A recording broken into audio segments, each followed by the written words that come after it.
Sintra, Portugal.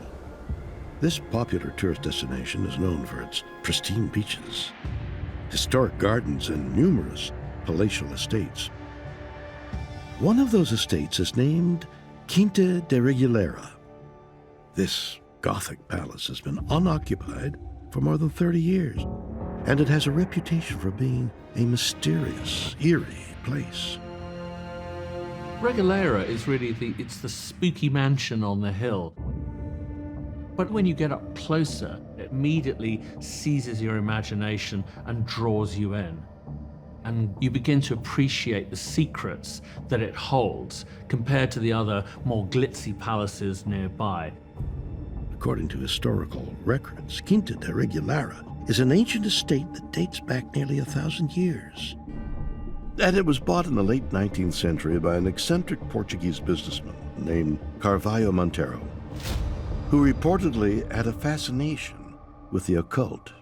Monteiro was a multimillionaire, and he embraced all manner of mystical philosophies and traditions. And so he invested an awful lot of his wealth at Quinta. He enhanced the property to add symbolism. There are statues and inscriptions and carvings that are connected with Freemasonry, the Knights Templar, and occultists of various descriptions. Monteiro basically adapted the property into this extraordinary sort of theme park to the occult. People thought it was odd, but to a serious occultist, if you've got the money, you're going to go for it. And that's exactly what he did. Each year, thousands of tourists visit Quinta de Regulaira to walk through the palace and gardens. But what attracts the most attention is a curious underground structure known as the Initiation Well.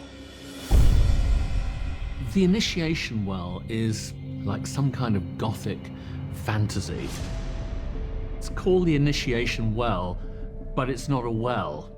It's like an inverted tower that's going 90 foot deep into the ground, and your senses are completely confused by the sight of this. When you enter, you're looking down at this shaft with the spiral staircase full of niches going clockwise down this corkscrew deep into the earth, and you become very aware that you're passing through into a completely new level of reality. You almost have a spiritual moment, like a revelation. The Initiation Well is the most elaborate creation in Monteiro's sprawling monument to the occult. However, some historians believe that Monteiro was not the original architect of the well. They claim that he merely refurbished it, and that this structure was first built in the Middle Ages by the Knights Templar, who were a secretive group of Christian warrior monks. It's highly likely that the Templars were responsible for the well. The Templars were the first deed holders of the property that became Regulaira many centuries later, and they were definitely working on this property in the 12th century. Another piece of evidence which suggests that the Knights Templar built the Initiation Well is the fact that there is a network of underground tunnels that extend out from it. At the bottom of the well, you suddenly find yourself in this labyrinth of tunnels which go every single direction. Some of the tunnels extend deep into the mountain to the point where you could come up underneath a chapel or a convent in a hilltop 5 miles away. The whole place is honeycombed with tunnels. So there's plenty of evidence for the Templars being there. And Monteiro was effectively buying a chunk of real estate right on top of where the Templars had been. There's no accident in this. He's then recreating what he thinks the Templars stood for. It's believed that Monteiro may have been looking for something the Knights Templar have left behind in those many tunnels that were underneath, which may have included the Holy Grail. According to Christian tradition, the Holy Grail was the chalice that Jesus drank from at the Last Supper. The Knights Templar were known to have searched for important religious artifacts while in the Holy Land during the Crusades. And there is evidence to suggest that if they did find the Holy Grail, they may have brought it to Portugal.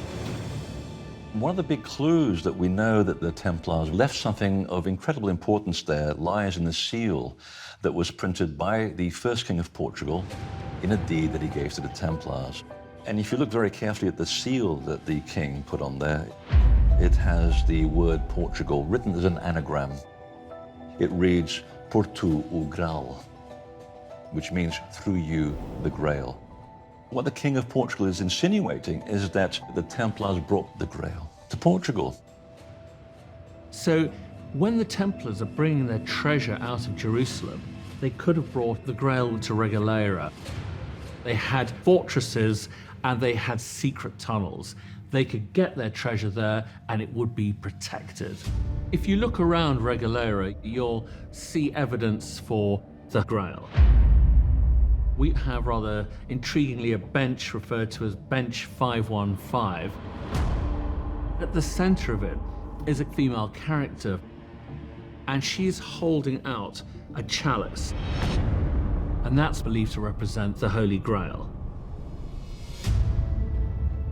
Was the Holy Grail hidden somewhere in the initiation well? And if so, did Montero find it there? We'll never know for sure because Montero died in 1920 and took the secrets of the initiation well to the grave. You come away from Regaleira, there's no doubt it's the initiation well that plays on your mind.